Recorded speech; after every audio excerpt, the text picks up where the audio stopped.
गुजारती यहाँ थी, मुझे भी खुद यहाँ रख लिया तुमने। अच्छा सिर्फ आज का दिन है इंशाल्लाह। पक्की बात, आज का दिन ना? पक्का। कल आप घर पे हो, ठीक है? इतने कम रेट्स पे हमने ये टेंडर सबमिट किया है जिसमें प्रॉफिट ना होने के बराबर है। मिस्टर खान, कुछ काम फायदे के लिए नहीं किए जाते हैं, बदला लेने के लिए किए जाते हैं। तुम्हें तो अंदाजा भी नहीं है कि मुझे किन किन मुश्किलात का सामना करना पड़ा है। जी डैड। कहाँ हो तुम? अभी तक घर क्यों नहीं पहुंची? वो डैड, वो फ्रेंड्स के साथ लंच का प्रोग्राम बन गया था, बस अभी निकल रही हूँ। मैं घर पे तुम्हारा इंतजार कर रहा हूँ, घर पहुंचो। मिस माहा, मुझे आपकी ज़रूरत है, मेरी मामा को आपकी ज़रूरत है, लेकिन शी इज़ नॉट वेल। वो किसी की मेडिसिन को फॉलो नहीं कर रही। मैं चाहती हूँ कि आप उनकी पर्सनल एडवाइजर बन जाएं और उनके साथ ही रहें। तालीम के लेवर से हमारा मुल्क तरक्की करे। नहीं, सब तरक्की भी नहीं करेंगे, बच्चों को पता नहीं चलेगा अच्छाई बुराई क्या। ये हमें तो अब क्या हुआ है? अब ये ताल्लुकात, ये रस्में क्यों बढ़ा रहे हो हमसे? अब डर नहीं लगता तुम्हें अपने चचा से? नहीं, क्योंकि उनकी बेटी अब बिस्तर पर पड़ी हुई है और मुझे अपनी खुशियों पर पूरा हक है। पापा, इतनी बड़ी गलती भी नहीं है भाई की। पसंद की शादी की इजाजत तो हमारा मजहब भी देता है ना। पसंद की शादी मजहब इजाजत देता है, लेकिन बूढ़े बाप और जवान बेटी को छोड़ के अमीर कबीर ससुराल में घर दामाद बनने का हुक्म नहीं देता। अगर इतनी एहलियत और काबिलियत नहीं थी तो इतने बड़े प्रोजेक्ट पे हाथ डालने की क्या जरूरत थी? मिस्टर जमान, हम में इतनी अहलियत भी है और काबिलियत भी, तो ये प्रोजेक्ट हम खुद। बाबा जान प्लीज अब तो गुस्सा छोड़ दो। क्यों छोड़ दूं गुस्सा? क्यों छोड़ दूं? तुमने अपना किया कराया छोड़ दिया क्या? छोड़ दिया उस दौलत और स्टेटस की पुजारन को? बाबा जान वो इतनी भी बुरी नहीं है, बस शुरू से उसका एनवायरनमेंट ऐसा रहा है कि वो बस मुझे किसी की वकालत नहीं चाहिए। भाई, आप अमेरिका से आते ही शॉपिंग करने चले गए थे और मुझे भी नहीं बताया। मेरे पास सारे गर्म कपड़े थे, मैंने सोचा कुछ कपड़े खरीद लूं, कुछ शूज खरीद लूं। और तुम कितनी शॉपिंग करोगी? हर वक्त तो शॉपिंग करती रहती हो। मैं भी तुम्हारे लिए इतना कुछ लेकर आया हूँ। माय बैड चॉइस, लेकिन तुम ख्याल रखना सेलेक्ट करते हो। No, Abi. I have already selected a man of our status. क्या? कौन है वो? अगर यही सब कुछ करना था तो शादी से पहले क्यों नहीं सोचा था? क्योंकि शादी से पहले तुम ऐसी कोई हरकत नहीं करते थे जो मुझे इरिटेट करे। माशाल्लाह, मुझे माँ ने बताया तुम्हारा आने का। कब आए? बस कल ही वापस आया हूँ और आते ही इनसे टकरा गया। जमान ने जिक्र किया था मुझसे तुम्हारे आने का, लेकिन इतनी जल्दी आ जाओगे ये नहीं बताया। मेरा ये तो मैंने खरीदा था, ये तुम्हारे पास क्या कर रहा है? जब हम टकराए थे तो मेरा मोबाइल तुम्हारे पास और तुम्हारा शॉपर मेरे पास आ गया था। well, I'm sorry, मोबाइल के चक्कर में मैंने तुम्हें गलत समझा। मैं कभी अपने और तुम्हारे बारे में इस तरह से सोचा ही नहीं है। तुम मेरी सिर्फ अच्छी दोस्त हो और कुछ नहीं। तो अब सोच लो, अगर हम अच्छे दोस्त रह सकते हैं तो लाइफ पार्टनर्स क्यों नहीं बन सकते? शहजाद, मैं तुम्हें कैसे समझाऊं? I need some time. मुझे कुछ वक्त तो दो सोचने के लिए। तो तुम तीनों को इकट्ठे काम याद आ गए। पता भी है कि मामा को अनअटेंडेड नहीं छोड़ा जा सकता। वो मेरी ना वो छोटी बेटी की सालगिरह है, मैं उसके लिए ना वो बड़ा सारा केक लेने के लिए आई हूँ। पता नहीं चला, पता नहीं कहाँ चली गई वो। हेलो, क्या? कहाँ? मैं यार, तुम्हें पता है हमने सारी रात बहुत मुश्किल से गुजारी। अगर मामा को कुछ हो जाता मैं तो बहुत डर गई थी। उन्हें कुछ हुआ तो नहीं ना, और खुदा का शुक्र अदा करो कि वो मिल गई हैं और वो हॉस्पिटल में ठीक हो जाएंगी इंशाल्लाह। जब तक उन तल्ख यादों को देने वाले लोग जिंदा हैं, जब तक उन्हें सजा ना मिल जाए, कैसे उन तल्ख यादों को दफनाया जा सकता है? नहीं। बाबा क्यों खुद को भी सजा दे रहे हैं, भाई को भी सजा दे रहे हैं? बाबा माफ कर दे। मैं क्या माफ करूंगा बेटा उसे? उसने तो मेरा मान तोड़ दिया। एक दफा भी आया वो अपनी बीवी के साथ मुझसे माफी मांगने के लिए। एक दफा भी आके उसने मुझे कहा कि मैं यहाँ आपके साथ आपके घर में रहना चाहता हूँ। साहब जी, भला इतनी सी बात पे भी कोई नौकरी से निकालता है? लेकिन डैड, इस तरह हमारी कंपनी कैसे चलेगी?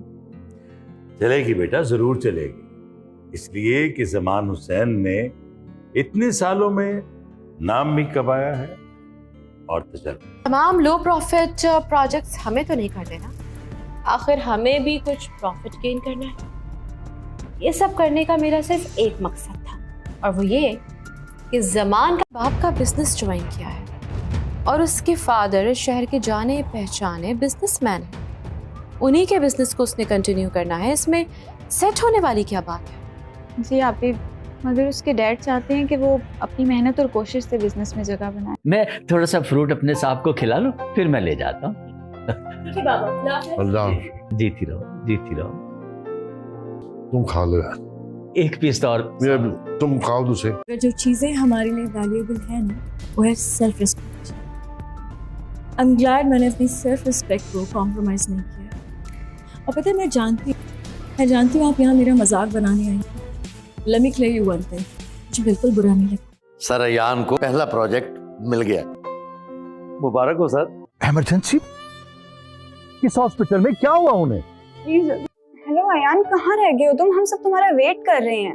क्यों, कोई आना था? भाई माँ मेरी भी बेटी है, उसके साथ उसका निकाह करवा दो। तो अयान एक कॉल कर लेते, अगर कॉल नहीं कर सकते थे तो एटलीस्ट मेरी कॉल अटेंड कर लेते। हॉस्पिटल में था, इमरजेंसी थी, ख्याल नहीं रहा मुझे। शिजा एक अच्छी दोस्त है और दोस्ती और मोहब्बत में थोड़ा सा ही फर्क होता है, but I am not sure about it. शादी के लिए बात करने कौन आएगा? तुम बात करोगे या तुम्हारे पेरेंट्स? समझ क्या रखा है उन्होंने मुझे? मैं कोई कठपुतली हूँ कि मेरी जिंदगी के फैसले मैं नहीं बल्कि वो करेंगे? तो ऑफिस भी जाना है ना सुबह, चले घर जाए। चले बाबा बाबा बाबा डॉक्टर पाशा जी डॉक्टर को बुलाएं। मुबारक हो जमान साहब, आज आपने भाई होने का फर्ज अदा कर दिया। तुम्हें अयान को हासिल करने के लिए उसके दिल को अपने काबू में करना होगा, और ना सिर्फ दिल को बल्कि उसके दिमाग को भी, वरना ये मोहब्बत तुम्हें बर्बाद करके रख देगी। अगर तुमने एक कदम भी इस घर से बाहर रखा तो तुम्हारा मेरा हर रिश्ता खत्म।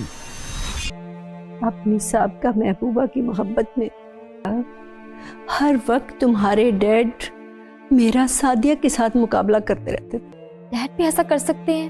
तो एक बार भी मेरा ख्याल नहीं है कि मैं तुमसे कितनी मोहब्बत करती हूँ। किसी भी सोच या ख्याल का मौका ही कहाँ मिला, बस फौरी हुक्म आया, अमल करवा लिया गया।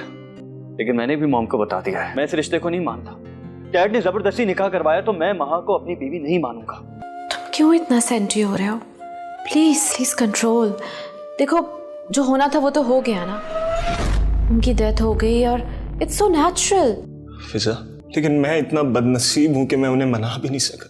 मैं भाई के कंधे पर सर रखकर रोई तक कोई शिकवा या शिकायत भी नहीं की। शिकायत तो वहाँ उतनी भाई जब थोड़ा सा भी मान, मेरा मान तो आपने कब का तोड़ दिया। तो सिर्फ रिश्ता रह गया है नाम का, वो भी दुनिया वालों के साथ। मैडम आपको खुशी नहीं हुई? खुशी मुझे तब होगी जब कमाल फार्मास्यूटिकल्स जमान फार्मास्यूटिकल्स को रिप्लेस करेगी। You may go now. मैं इन सबसे दूर कभी भी नहीं जा सकती। वहाँ जाना तो तुम्हें जरूर होगा, अकेले कैसे रह सकती हो? सिर्फ तुम्हें इस्तेमाल कर रहा है। शादी नहीं करेगा तुमसे, तुम देख लेना। ना वो उसे छोड़ेगा और ना ही तुम्हें अपनाएगा। वो उसे छोड़ेगा और मुझे अपनाएगा, बस आप देखती जाएं। उठाए घर में आते हैं, न सलाम न दुआ। ये तहजीब सीखी है तुमने? डैड कोई काम? हाँ काम था। फ्रेश हो जा, माँ की रुखसती करवा के उसे अपने घर में लाना है। व्हाट? तुम जानती हो उन्होंने ये धमकी दी थी कि वो मॉम को भी छोड़ देंगे। तो फिर क्या इस डर से कि वो तुम्हें घर से ना निकाल दे, तुम उसे रुखसत करके घर ले आओगे? ये तुम्हारा अपना घर है। के बारे में मेरे व्यूज आज भी वही, लेकिन जमान के सामने ये सब करना बहुत जरूरी, वरना वो जबरदस्ती रुखसती करवा कर ही दम लेते। ऑफिस नहीं जाना क्या? जाना है, बस यूं ही। तुम तैयार हो? ऑब्वियसली तैयार नहीं दिख रही क्या तुम्हें? मैं शिजा को पसंद करता हूँ और उसे शादी करना चाहता हूँ। वो तुम्हारी अमेरिका वाली फ्रेंड? हाँ मॉम वही। आप पैसों का बंदोबस्त करें, तब तक मैं आपकी कंपनी रजिस्टर करवाता हूँ। मैं चाहता हूँ कि जल्द से जल्द बिजनेस की दुनिया में मेरा अपना नाम। अब क्या उसके पेरेंट्स मान जाएंगे तुम्हारी और उसकी शादी के लिए? आप ये शादी मैंने और आयान ने करनी है, जिंदगी हमने गुजारनी है। देखो फिजा, महा मेरी बहन है और बाप के बाद बहनों की जिम्मेदारियाँ भाइयों के सर पर होती है। लाड प्यार और नाजायज ख्वाहिशात मानने का मतलब ये हरगिज नहीं है कि औलाद खुद सर और मुंह जोर हो जाए। मुझे अपने पेरेंट्स को कायल करने के लिए कुछ वक्त चाहिए। लेकिन मेरी एक बात ध्यान से सुन लो, शिजा से शादी से पहले तुम्हें हर हाल में महा को डिवोर्स देनी होगी। एक एक करके सभी तो इस घर को छोड़कर चले गए। ये घर नहीं मकान बनकर रह गया है। हॉस्पिटल तो हम अभी लेकर आते हैं मामा को। प्लीज मुझे बताइए कोई खतरे वाली बात तो नहीं? अपने काम से काम रखो। मैं अपने काम से काम रख लूंगी, लेकिन तुम कहाँ जाने की प्लानिंग कर रही हो? तुम छुप छुप कर मेरी बातें सुन रही थी। लेकिन फिर भी आपके वालिद की जायदाद में वो हिस्सेदार तो हैं। अरे शाहिद साहब समझा करें, मुझे ये घर अर्जेंट तौर पर सेल कर। हम उनका इलाज बाहर करवाएंगे। मैं अभी फौरन बात करती हूँ, फौरन से टिकट्स करवाती हूँ, हम बाहर जाएंगे, हम उनका इलाज बाहर से करवा लेंगे। यहाँ तो कुछ भी नहीं हो सकता। आप मेरी माँ को नहीं बचा सकते, कुछ नहीं कर सकते उनके लिए। मैं उनका इलाज करवाऊंगी। मैं अभी जा रही हूँ। मैं सब्र के साथ तस्लीम करो। इतना आसान नहीं होता यार, इतना आसान नहीं होता। लेकिन इसके अलावा हमारे पास और कोई चारा भी नहीं है ना। लेकिन मैं तो सारी दुकानें बेच चुका हूँ, घर बेच चुका हूँ। अरे मिस्टर अली, अभी तो सिर्फ आपने 40% लगाया है, जबकि मैं 60% तक इन्वेस्ट कर चुका हूँ। सीधी तरह घर खाली कर दो, वरना दूसरा तरीका भी मुझे आता है। कौन से कागजात इस घर? एक बात याद रखना, तुम ये जाली कागजात बनवा कर समझते हो कि तुम इस घर पे कब्जा कर लोगे? तुम अपने बाप की बीमारी का बहाना बनाकर मेरे बेटे के निकाह में जबरदस्ती आ गई। खुद इस रिश्ते को खत्म। मैं बहुत अकेली होंगी, मुझे तुम्हारे सहारे की जरूरत है। मुझे तुम्हारा साथ चाहिए, तुम्हारा सहारा चाहिए। तुम दोगे ना मेरा साथ? मुझे छोड़ के तो नहीं जाओगे? मैं तुम्हें छोड़कर नहीं जाऊंगा। मेरे बाप ने खुदकुशी नहीं की थी, मारा गया है, उन्हें मारा गया है। उस शख्स ने मेरे बाबा को मजबूर कर दिया कि वो खुदकुशी कर ले। धोखा किया उनके साथ, बिजनेस में धोखा किया। Mister Who is that, Mr. Ali? I am the owner of this company. मैं इस कंपनी की मालिक हूँ। खून पसीना एक करके इस कंपनी को मैंने आज यहाँ पहुँचाया है। वो कौन होता है इसे तबाह करने वाला या कोई भी ऑर्डर पास करने वाला? He is just my husband and nobody else. फौरन जाइए। I hope कि तुमने जो भी फैसला किया है सोच समझ के किया होगा। हाँ, मेरे ख्याल में ऐसे हालात में मुझे यही फैसला करना चाहिए था। वो झूठ बोल रहे, किसी ने मुझे कोई नशीली चीज पिला दी थी। वही कहने की कोशिश कर रही हूँ मैं। डॉक्टर साहब की उनके दोस्त से बात हुई है। तुम्हें पता है ये पुलिस केस है। शुक्र करो कि केस नहीं हुआ है, किसी ने इत्तला नहीं दी है पुलिस को। अच्छा बस करो, कंट्रोल में रहो अपने। मैं यहाँ ठहरने वाला नहीं, सिर्फ एक बार मुझे अपनी बेटी को देख लेने दीजिए। मेरा बहुत जी चाह रहा है अपनी बेटी को मिलने के बाद मैं चला जाऊंगा। महा के बारे में तुमसे जरूरी बात कर। क्या हुआ? मेरे ऑफिस आ। खैरियत तो, लेकिन अब महा का निकाह हो चुका है अयान से और वो उसकी बीवी है, तो मैं ये नहीं चाहता कि तुम उन दोनों के दरमियान में आओ। प्लीज अली भाई, मैंने आपकी बात सुन ली। बेहतर ये होगा कि आप इस टाइम जाके आराम करें। और मुझे हॉस्पिटल में छोड़कर खुद वहां से चले गए। कोमल प्लीज, केस बन जाना था। मेरे फादर को पता चल गया, वो मुझे ले गए वहां से, वरना हम दोनों ने बुरी तरह से बदनाम हो जाना। डैड ने महा से मेरा निकाह जबरदस्ती करवाया अपनी मर्जी से, और मैं इतनी अचानक इतनी जबरदस्ती इस रिश्ते को कबूल नहीं कर पा रहा। मुझे तो लगा था कि तुम इस फैसले से खुश होगे। कुछ करके तुम क्या करना है? तकलीफ देना चाहती हो खुद को और मुझको? आप मैं 6 साल से अयान को जानती हूँ। आप अयान मुझे धोखा नहीं दे सकते। बेटा वो फोन तो कई रोज से खराब है बेटा। चाचा क्या बात है, आप मुझे परेशान लग रहे हैं। सब कुछ होने के बावजूद भी तुम उस शख्स से मिलना चाहती हो जिससे तुम्हारी कोई परवाह नहीं है। ऐसे कैसे हो सकता है चाचा? हमारा घर, हमारी दुकानें हमारी मर्जी के बिना नहीं बेच सकती। क्या बोल रहे हैं आप? अमाउंट हमारे ही सिस्टम से ट्रांसफर हुई है, लेकिन यकीन करें इसमें मेरा कोई कसूर नहीं। फिजा कमाल बड़ी, मेरा मतलब जो बड़ी होशियार है। कोमल अभी तक घर नहीं पहुंची। सुबह से गाड़ी लेकर गई है और अब देखिए रात के 10 बज रहे हैं। जमान की बेटी कोमल इस वक्त मेरे पास है। अभी तक आप सिर्फ अजनबी थे, अब आप मेरे मुजरिम बन गए हैं। ये क्या कह रहे हैं आप? ऐसा नहीं हो सकता। आपको जरूर कोई गलतफहमी हुई है। अगर किसी ने ये हरकत जमान हुसैन को नीचा दिखाने के लिए की है तो खुदा की कसम मैं उसकी नस्लें बर्बाद कर दूंगा। क्या बकवास कर रही हो माम तुम? मिस्टर अयान, जो सच है वो ही बता रहे हैं। सारे करतूतों की वीडियो बनाकर उस जलील कमीने ने मुझे भेजी है। वीडियो? जमान अहमद के खानदान की तरफ बहुत से हिसाब निकलते हैं। अभी तो ये पहली किस्त की वसूली पाई है मैंने। बहुत ही घटिया हरकत की है आपने। शर्म आनी चाहिए आपको। कोमल ने खुदकुशी नहीं की, बल्कि उसकी लाश कहीं बाहर से मिली। पोस्टमार्टम के मुताबिक मौत दम घुटने की वजह से हुई है। अब जमान को सबक मिल गया होगा कि जब अपनों को कब्र में उतारा जाता है ना, क्या एहसास और क्या जज्बात होते हैं। कोमल ने खुदकुशी की कैसे, जबकि उसके कमरे से कोई ऐसी चीज नहीं मिली? अभी आपको जरा भी रिग्रेट नहीं है? आपने किसी की जान ली है, आप ही you are a killer. Shut up! अपनी बकवास बंद करो और जाओ यहाँ से। मामा प्लीज, कोमल अब नहीं है, आप क्यों खुद को झूठी तसल्लियां दे रही हैं? वो मर चुकी है।